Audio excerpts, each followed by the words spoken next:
La historia de este movimiento fue muy compleja. Tuvo muchas idas y venidas. Este movimiento tuvo oposición de parte de los reyes, príncipes y emperadores e incluso de los ejércitos. También encontró oposición y hasta fue saboteado por algunas personas cercanas al mismo Lutero.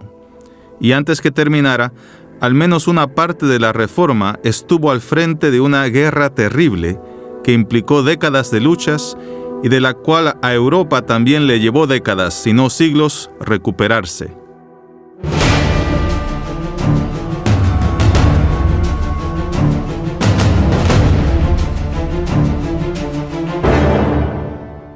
La reforma luterana no fue una revolución, sino una reforma. Y aún así, se la considera una reforma bastante conservadora. Lutero no odiaba a la Iglesia, al contrario, la amaba. Y por ello quería quitar de ella las cosas que estaban en contra de la palabra de Dios. Pero no estaba tratando de deshacerse de todo. Y eso lo distinguió de muchos de los otros reformadores. La reforma luterana no fue la única. Dentro de la Iglesia de Europa de esa época surgieron y florecieron muchos movimientos de reforma. Algunos de ellos fueron muy radicales y hasta podríamos decir violentos.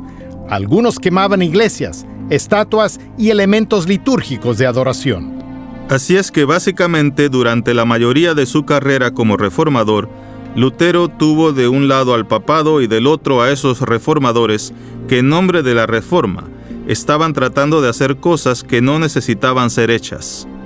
Entonces Lutero clava sus 95 tesis en la puerta de la iglesia en Wittenberg y en 1521 hace su famosa declaración ante el emperador del Imperio Romano, rehusándose a retractarse. Los 9 años siguientes, ni el Papa ni el emperador Carlos V hacen mucho por detener la reforma, sino que parte de ese tiempo lo pasan peleando entre ellos por un territorio en Italia. Mientras tanto, Lutero estaba construyendo una iglesia nueva. Había editado la misa en latín y le había quitado las referencias a la Cena del Señor como un sacrificio. Y había escrito una misa en alemán, el lenguaje del pueblo, que incluía el canto de himnos y la participación del pueblo en la liturgia. De esta forma, los sacerdotes ya no eran más los únicos participantes en el servicio divino. Para el año 1524 ya había escrito y publicado su primer himnario, que se había vendido por toda Europa, y sus enemigos se quejaban porque, al cantar, el pueblo aprendía sus doctrinas. Lutero está muy comprometido y ocupado. No solo está comprometido con la educación de su familia, sino que todavía es profesor de teología, por lo que sigue enseñando, predicando y terminando su traducción de la Biblia. Muchos de sus escritos son publicados en varias ediciones, por lo que tiene que tratar con las imprentas, los editores y las autoridades, así que está muy ocupado. Uno de los problemas con la forma en que pensamos sobre la reforma es que creemos que no fue más que un fenómeno teológico. Muchos príncipes siguieron la reforma solo porque les convino y porque así recuperaron sus tierras. El ser humano es ser humano y como tal es motivado por cosas diferentes. Así que algunos príncipes se hacen aliados de Lutero porque les preocupa la teología, otros porque lo ven como una buena oportunidad política y otros con el fin de hacer algo que avance su causa por alguna otra razón personal. Así que no es simple, pues hay siempre todo tipo de razones. Las personas de hoy son complicadas y las personas de entonces también lo eran. Así es que, si bien para el emperador Carlos V el tratar de ponerle fin a ese granuja llamado Lutero y sus molestias era importante, su mayor prioridad era mantener el orden en el imperio. Entonces tenemos, por un lado, a esta reforma fomentando entre las masas, por otro lado el Papa y por otro el emperador, y cada uno espera que el otro haga cargo del problema. El problema para Carlos era cómo en los últimos 500 años el Sacro Imperio Romano había ido transfiriendo más y más poder a los príncipes, especialmente a los de los mayores principados del imperio. Una de las cosas que la mayoría de las personas no comprende sobre la monarquía de ese tiempo es que por lo general los reyes no tenían poder absoluto, no podían gobernar por decreto, estaban sujetos a la constitución de su territorio. Y el Sacro Imperio Romano tenía una constitución muy compleja y complicada. Los imperios estaban divididos en cientos de estados bien pequeños, así que había grandes electores, mayores príncipes y algunos arzobispos y obispos que gobernaban territorios. Y también estaban los que conocemos como caballeros imperiales, quienes estaban directamente bajo la autoridad del emperador y podían gobernar territorios de un par de hectáreas. Así que lograr algo en el imperio era un proceso increíblemente lento.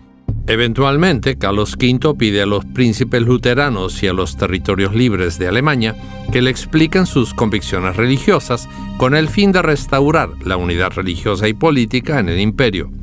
Los luteranos se reúnen y Felipe Melanchthon, amigo de Lutero, escribe la Confesión de Augsburgo, la cual es presentada al emperador Carlos en junio de 1530. Esa fecha marca el nacimiento de la Iglesia luterana.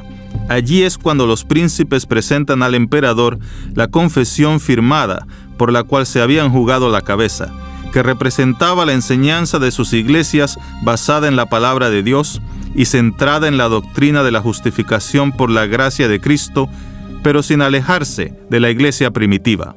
Este es un punto importantísimo en la Confesión de Augsburgo. Los luteranos están diciendo, no estamos enseñando nada nuevo, esta es la fe cristiana. En realidad van más allá y dicen, no es que pensemos que nuestros opositores tengan que estar de acuerdo con nosotros en estas cosas, sino que no vemos cómo pueden estar en desacuerdo. La Confesión de Augsburgo es clara y está muy bien expresada, lo que hace que sea muy fácil comprender las creencias centrales de la teología luterana. Políticamente esto es importante porque dio a las ciudades y príncipes imperiales y a quienes habían sido atraídos por las ideas de Lutero una clara articulación de esas ideas y una forma de unirse al grupo diciendo, esto es lo que creemos. Entonces la Confesión de Augsburgo es presentada, el emperador la escucha y dice, ¿qué vamos a hacer con esto? ¿Y cómo vamos a solucionarlo y arreglarlo?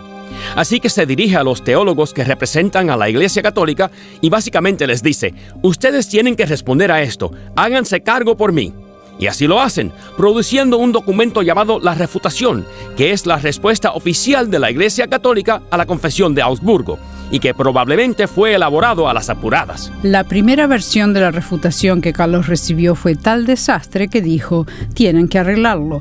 Por su parte, la respuesta de Melanchthon fue, es infantil y tonto. Mucho después, la refutación sería limpiada y publicada, pero la confutación contenía una amenaza del emperador. Su Majestad Imperial, Carlos V, también espera y no duda que, cuando los príncipes y los estados hayan escuchado y comprendido esta respuesta, llegarán a un acuerdo en estas cosas. Sin embargo, si esta amonestación generosa y cristiana es ignorada, el elector, los príncipes y las ciudades deberán saber que su Majestad Imperial tiene causa suficiente como emperador romano y rey cristiano para actuar como defensor y abogado de la fe católica y cristiana. Este cargo y los dictados de su conciencia determinarán su futuro curso de acción. En otras palabras, Carlos estaba diciendo, ya dejen de seguir esas enseñanzas y vuelvan a ser buenos católicos, o si no... Debemos recordar la situación política de Europa. Carlos V no solo es el emperador romano, sino también el rey de España, o sea que tiene mucha autoridad, y que, después que Colón descubriera América, España pasó a ser la receptora de un gran influjo de oro y plata del Nuevo Mundo. Esto ayudó a Carlos a financiar algunas de sus operaciones militares. Así que muchas de las ciudades y estados imperiales que se habían vuelto protestantes comenzaron a preocuparse ante la posibilidad de ser aisladas y atacadas por los estados católicos, lo que los llevó a unirse en algo llamado la Liga de Esmalcalda, algo así como una alianza defensora. Podríamos compararla con la OTAN de hoy en día. Básicamente era un acuerdo entre ellos de que si uno de ellos era atacado, los otros saldrían en su defensa. Para los estadounidenses, el 15 de abril es el plazo para declarar sus impuestos. En la Dieta de Augsburgo, el emperador Carlos V les había dado plazo a los luteranos también hasta el 15 de abril, pero para que regresaran a la iglesia. Felipe Melanchthon escribió una larga defensa conocida como la Apología de la Confesión de Augsburgo, que ya había comenzado en Augsburgo y que finalmente fue publicada en el año 1531. Allí dijo: no vamos a concordar con la refutación y no vamos a tener nuestras conciencias violadas. En un punto dice: nuestros oponentes no están buscando la verdad, ni siquiera están buscando la armonía. Lo que están buscando es sangre. Antes que Carlos pudiera cumplir su amenaza, es distraído por otras cosas que lo obligan a dejar de lado la reforma durante los siguientes 15 años. En esos 15 años, a la Iglesia Católica le costó mucho crear un frente unido contra los protestantes. Por un lado, hubo una gran alteración en el liderazgo papal que llevó a elecciones, con toda la política que ello implica. El otro gran tema fue que Carlos estaba peleando contra Francisco I, uno de los otros grandes príncipes católicos, por los territorios españoles en Italia. Así que tenemos ejércitos alemanes, españoles, franceses y suizos yendo de un lado a otro de la península itálica, en el corazón mismo del catolicismo romano. Y antes de lidiar con los protestantes, están tratando de solucionar todo esto. Para hacer las cosas todavía peor, Carlos y los españoles también tienen que lidiar con la amenaza cada vez mayor del Imperio Otomán, en la frontera del sur en el Mediterráneo y los Balcanes. Con tantas amenazas, no hay tiempo para concentrarse en la amenaza luterana y más tarde en la reformada. Él quisiera solucionarlas, pero no puede, pues tiene otras cosas que atender. Lo que termina sucediendo es que la reforma sigue funcionando en una especie de pequeño vacío, y el trabajo en Alemania continúa firme. Lutero sigue ayudando a las iglesias a comprender las cosas, y cada vez más personas se unen a él y se interesan en su teología. También surgen otros teólogos, algunos de los cuales simpatizan con Lutero, mientras que otros piensan que no va a llegar lejos. Y así las cosas se van complicando un poco. Pero política y sociológicamente hablando, todo está dado para que la reforma continúe creciendo y prosperando. Y eso es lo que sucede. Lutero y sus colegas continúan escribiendo en diversos medios de comunicación. Muchas de las cosas que escriben, las escriben en el lenguaje que el pueblo puede comprender. Por su parte, la Iglesia es lenta en responder. Muchas de las respuestas son hechas en latín y están dirigidas más que nada a la audiencia erudita y no al público en general. Más aún, las autoridades eclesiásticas estaban autolimitadas, porque en ese tiempo uno no debía debatir públicamente con un hereje, más bien lo reprendía. Pero luego de haberlo reprendido, simplemente lo ignoraba. Entonces la respuesta de las autoridades romanas a la reforma estuvo lejos de ser contundente como lo fue la reforma en difundir su mensaje. La Liga de Esmalcalda también creció durante esos años. Si bien se había formado como una alianza religiosa, pronto se convirtió en una alianza política. Y hasta la Francia católica, que había perseguido y ejecutado a los protestantes en su territorio, comenzó a apoyarla financieramente. ¿Por qué? Porque Francisco, el rey de Francia, y Carlos V no se toleraban, y cada vez que Francisco tenía oportunidad de hacerle la vida más difícil a Carlos, la aprovechaba. Dinamarca e Inglaterra también le dieron su apoyo. Esto es muy frustrante para Carlos y para algunos de los príncipes católicos más conservadores, porque ahora los protestantes se están organizando a nivel político. Para el año 1545, los luteranos eran oficialmente un gran problema. Ya estaban establecidos en Europa. Suecia era ahora luterana.